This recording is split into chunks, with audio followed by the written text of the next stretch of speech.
উপন্যাসের ঝুলি চ্যানেলে সকলকে স্বাগত। আজ পাঠ করতে চলেছি বাংলার বিখ্যাত উপন্যাসিক জহির রায়ন রচিত বরফ গলা নদী উপন্যাসের 11তম পর্ব।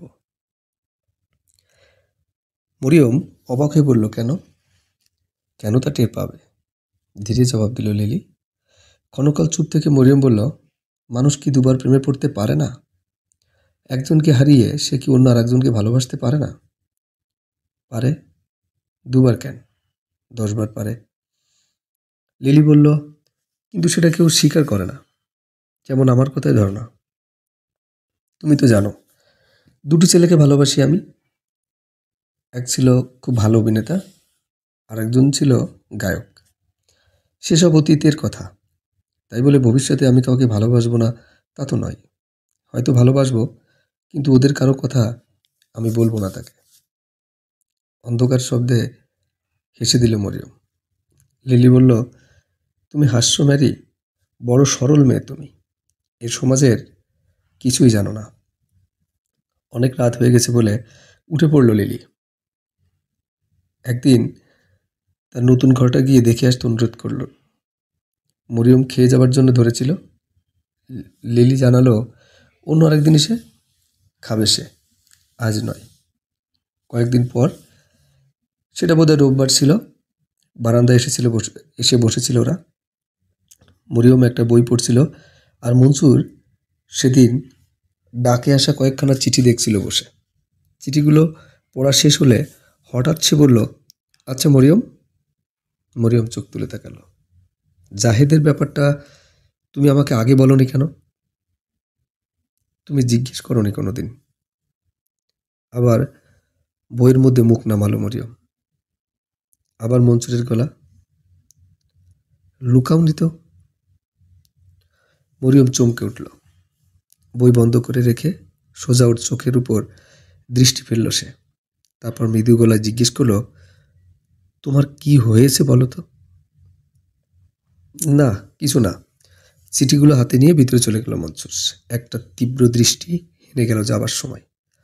দু হাতে মুখ লুকিয়ে কেঁদে ফেলল মরিয়ম। বিয়ের 3টি মাসের শেষ মাসটি এমনি করে কেটেছে তার। ক্যালেন্ডারের সামনে দাঁড়িয়ে মরিয়ম ভাবছিল, দিনগুলো কেমন করে এত তাড়াতাড়ি কেটে গেল। আয়ের ডাকে চমক ভাঙল তার। আপনার ভাই এসেছে গো, দেখুন। মরিয়ম তাকে দেখল দোরগড়ায় খোকন দাঁড়িয়ে। ছুটে এসে তাকে বুকের মধ্যে টেনে নিল সে। চিবুক ধরে আদর করলো তাকে।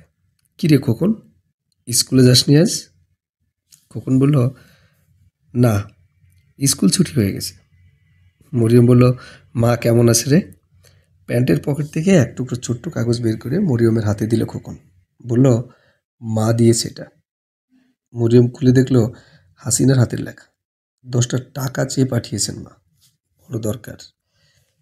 চিঠিটা পড়ে ব্লাউজের মধ্যে রেখে দিল সে।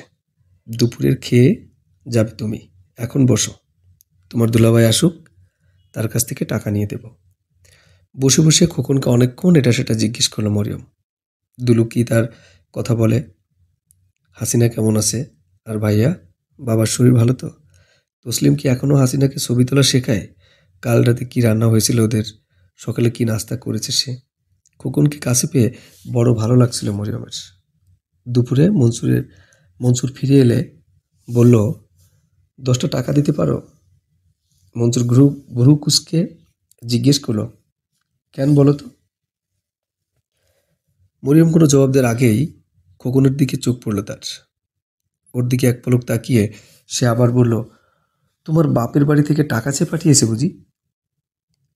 ওর কথা বলার ধরন দেখে ক্ষুণ্ণ হলো মরিয়ম।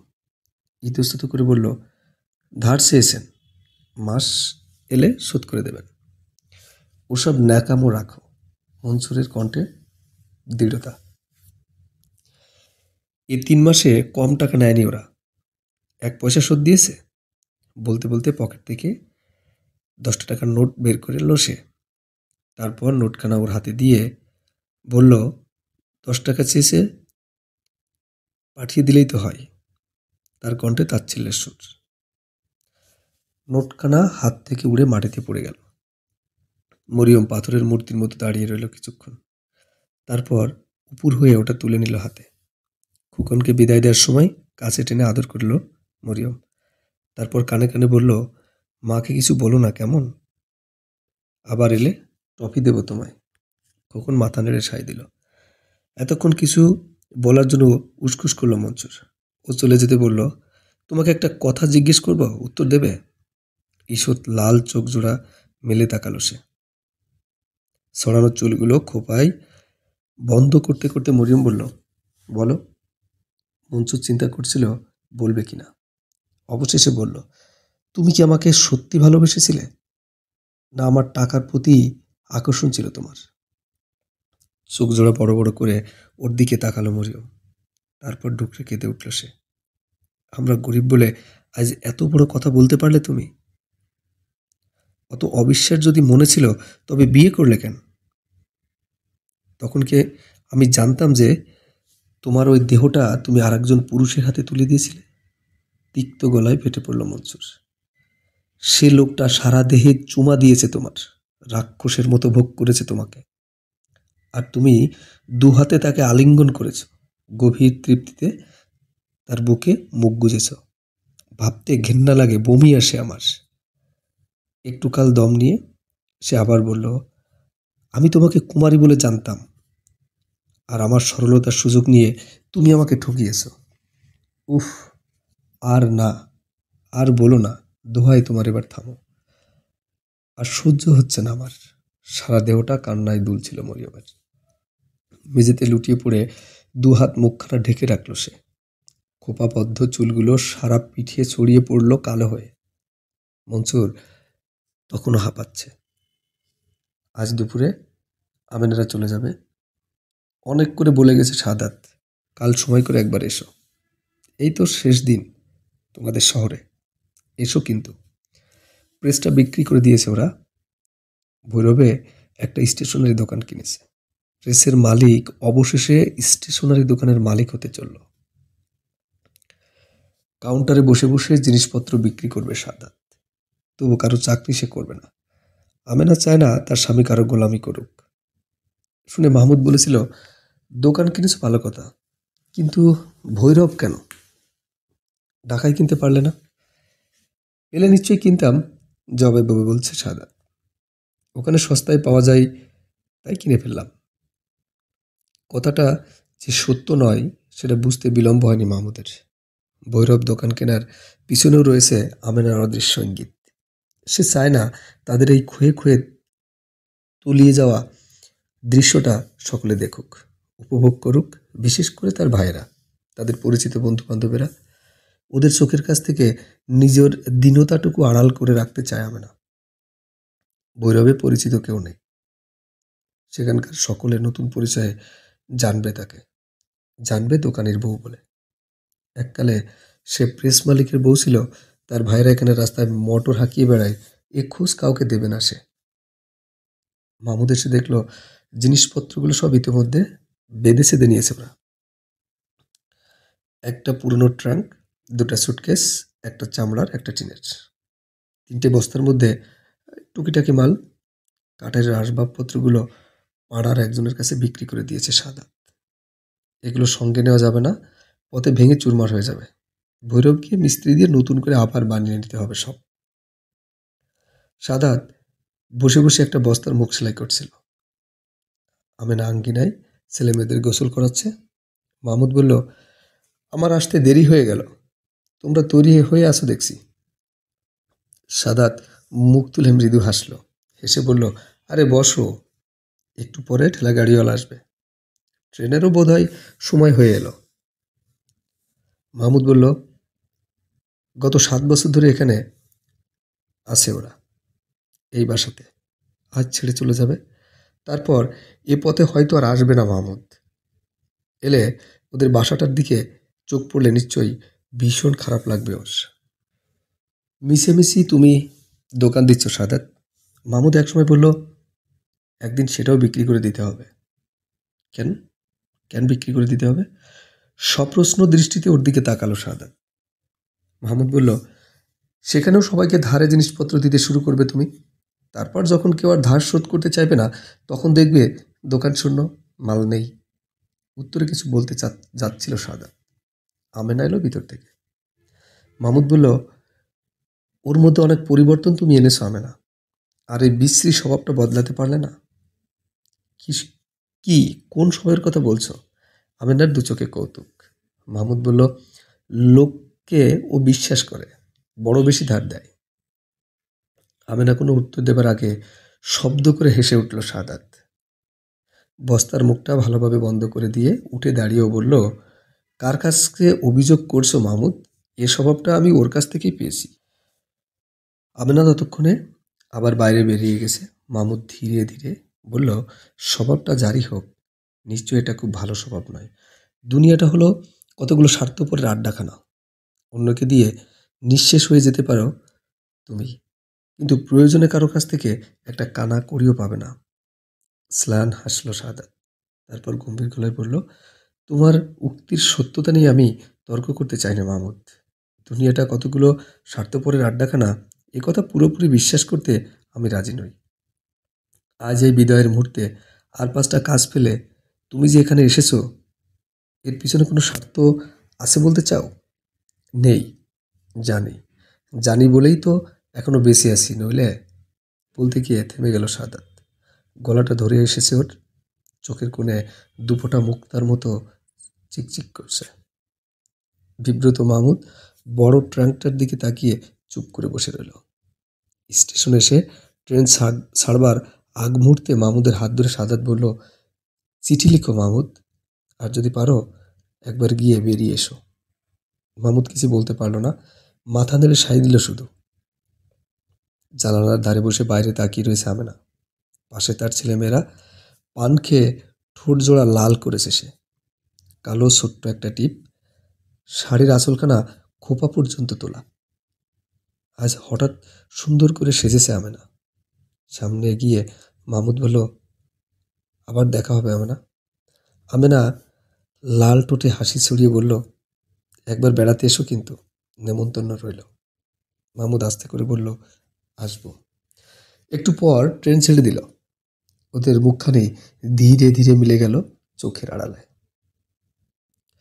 খবরটা খোদাবক্সের কাছ থেকে পেয়েছিল মাহমুদ।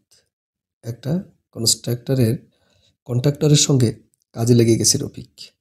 সকাল থেকে সন্ধ্যা মজুরদের সঙ্গে বসে বসে ওদের কাজের তদারক করা, কতদূর কাজ হলো দেখা, হিসেব নেওয়া, আর কেউ কাজ না করে হাত পা গুটিয়ে বসে থাকলে তাকে ধমকিয়ে কাজ আদায় করা।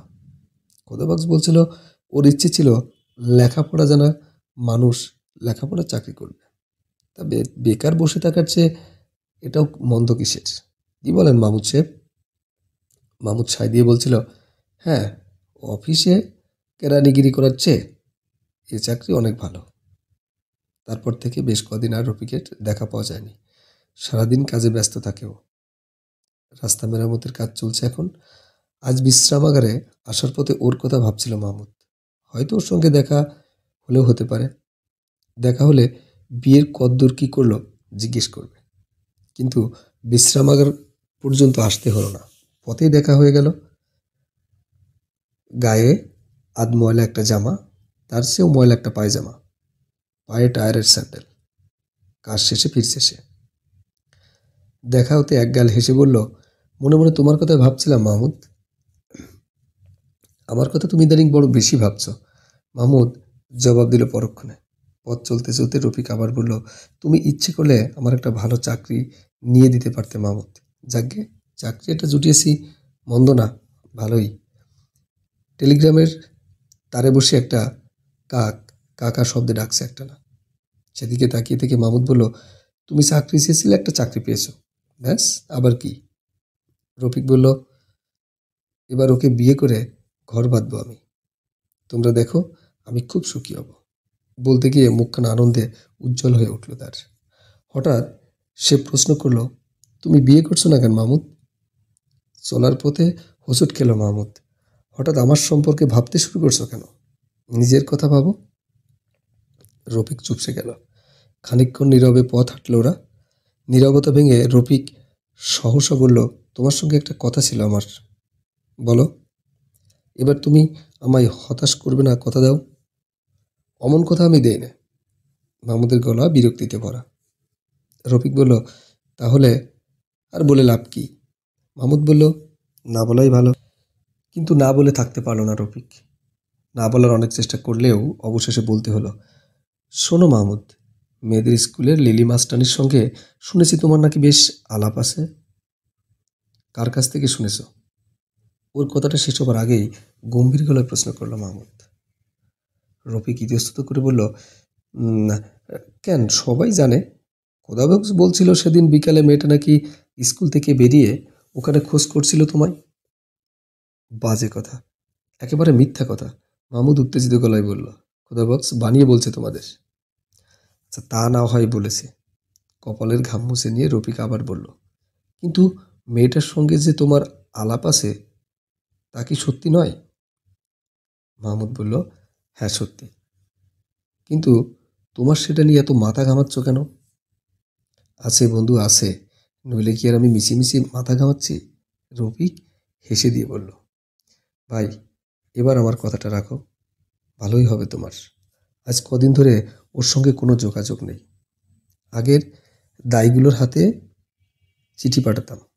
এই দাইগুলো বুঝলে, এক নম্বরে বজ্জাত। একটা চিঠির জন্য 2টো করে টাকা নিত। সেও ভালো ছিল, এখন নেয়াই বন্ধ করে দিয়েছে। বলে, ডর লাগতে হি, নৌকরি চল যাই। মাহমুদ বাধা দিয়ে বলল, ওসব শুনে আমি কি করব? আমার কিছু করবার থাকলে তাই বলো। তাই তো বলছি মাহমুদ, তুমি বন্ধু, বন্ধুর দুঃখ বুঝবে। সলজ্জ সংকোচের সঙ্গে রফিক বলল, তোমার সেই লিলি মাস্টানির হাতে যদি আমাদের চিঠিপত্রগুলো। কথাটা শেষ করতে পারল না রফিক। মাহমুদের মুখের দিকে তাকিয়ে চুপ করে গেল সে। কে যেন আলকাতরা লেপে দিয়েছে ওর চোখ মুখে। একটু পরে মৃদু গলায় সে বলল, ওসব ইয়ার্কি আমার ভাল লাগে না, বুঝলে? রফিক কাতর গলায় বলল, তোমার কি আমার জন্য এতটুকু অনুভূতিও নেই মাহমুদ? মাহমুদ জবাব দিয়ে বলল, মাহমুদ কোনো জবাব দিল না। রফিক বলল, এই বুঝি তোমার বন্ধুত্ব? মাহমুদ বলল, হ্যাঁ।